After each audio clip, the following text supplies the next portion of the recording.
Murmure de gardien, le grenier interdit la maison se dressait comme un spectre contre le ciel crépusculaire, une masse imposante de pierres et de bois consumés par le temps. Les nouveaux locataires, la famille Meyer, cherchaient un nouveau départ, une fuite du bruit de la ville. Ce qu'ils ont trouvé, cependant, fut un cauchemar enraciné dans les fondations même de la maison. Dès la première nuit, les murmures ont commencé. Des voix douces, presque imperceptibles, qui semblaient émaner des murs. Au début, les Meyer les ont attribués au vent s'infiltrant par les fissures, au craquement du vieux bois. Mais la sensation d'être observé, d'une présence invisible rôdant dans l'ombre, grandissait avec chaque jour qui passait. Le grenier, une extension poussiéreuse et oubliée sous l'avant-toit, est devenu l'épicentre de la terreur. Un escalier grinçant menait à l'obscurité, où des toiles d'araignées pendaient comme des linceuls et l'air sentait la moisissure et les secrets inavouables. Les Meyer ont décidé de garder la porte fermée, scellant cet espace de la mémoire et de la curiosité. Mais le grenier n'était pas disposé à rester silencieux. Les murmures se sont intensifiés, se transformant en murmures indistincts qui semblaient suivre la famille d'une pièce à l'autre. Les draps bougeaient seuls dans la nuit, caressant leur visage d'une froideur inhumaine. Les ombres dansaient dans les coins, prenant des formes grotesques qui se dissipaient à l'instant où elles étaient observées directement. La petite Lily, la fille cadette, fut la première à les voir. « Ils sont dans mon lit », disait-elle d'une voix tremblante, « ils me regardent avec des yeux brillants ». Ses parents, David et Sarah, essayaient de la calmer, attribuant ses peurs à l'imagination débordante d'une enfant. Mais l'inquiétude s'emparait d'eux, un pressentiment sombre qui s'enracinait dans leur cœur. Une nuit, David se réveilla en sursaut. La pièce était baignée d'une lumière argentée, projetée par la pleine lune. Et là, au pied de son lit, ils étaient. Des silhouettes floues, à peine distinguables des ombres, mais indéniablement présentes. Il l'observait avec une intensité qui lui glaça le sang. Une voix, chaleureuse et familière, résonna dans son esprit, « Nous sommes ici pour vous protéger ». David essaya de crier, mais sa voix resta coincée dans sa gorge. Les figures se sont dissipées lentement, laissant derrière elles un froid mordant et une sensation de terreur absolue. À partir de cette nuit, la vie des Meyer est devenue une spirale descendante vers la folie. Les apparitions sont devenues plus fréquentes, plus audacieuses. Les murmures sont devenus plus clairs, plus menaçants.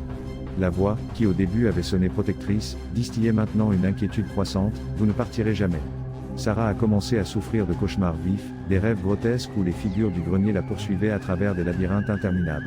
David s'est obsédé par l'histoire de la maison, cherchant des réponses dans les archives locales, dans les récits des anciens habitants. Il a découvert que la maison avait appartenu à une famille aisée, les Ossorn, qui avait disparu mystérieusement au début du XXe siècle. On racontait qu'ils avaient pratiqué des rituels sombres dans le grenier, invoquant des entités d'un autre monde. Certains disaient qu'ils avaient scellé quelque chose de terrible là-bas, quelque chose qui n'aurait jamais dû être libéré. Une nuit, pris de désespoir, David décida d'affronter la source de sa terreur. Il prit une lanterne et monta l'escalier grinçant vers le grenier. L'air était chargé de poussière et d'une odeur nauséabonde. Les ombres se tordaient autour de lui, jouant avec sa perception. Au centre de la pièce, il trouva un vieux coffre en bois. Il était fermé à clé, mais la serrure s'était oxydée et céda facilement à ses mains tremblantes. À l'intérieur du coffre, il trouva un livre à couverture de cuir, avec des pages jaunies et couvertes d'une écriture illisible. Alors qu'il feuilletait le livre, une voix résonna dans son esprit, plus forte et plus claire que jamais, « Tu as ouvert la porte ». Les figures du grenier apparurent autour de lui, l'encerclant dans un cercle d'obscurité. Leurs visages, auparavant indistincts, devinrent visibles. C'étaient les Ossorn, les anciens habitants de la maison, pris entre ce monde et le suivant, consumés par l'entité qu'ils avaient invoquée. « Nous nous nourrissons de votre raison, dit l'un des Ossorn, d'une voix creuse et sans vie. Plus vous avez peur, plus nous devenons forts. » David comprit la terrible vérité. Ils n'étaient pas là pour les protéger. Ils étaient là pour les consumers, pour les transformer en partie de leur cauchemar éternel. Il essaya de fuir, mais les figures lui bloquèrent le passage. Ils l'attrapèrent avec des mains froides et osseuses, le traînant vers le centre du cercle. « Vous ne partirez jamais », murmurèrent-ils à l'unisson, tandis que l'obscurité l'enveloppait complètement. Sarah, en entendant les cris de David, monta en courant au grenier. Elle trouva le livre ouvert sur le sol et le coffre vide. Il n'y avait aucune trace de David. Seulement un silence sépulcral et la sensation que quelque chose de terrible s'était produit.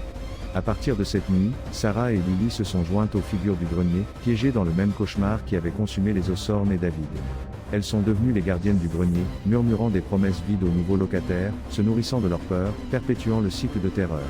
Et ainsi, la maison se dresse sur la colline, attendant sa prochaine victime, avec le grenier interdit gardant ses secrets inavouables, et les murmures des gardiens résonnant dans la nuit, « Nous sommes ici pour vous protéger. Vous ne partirez jamais. »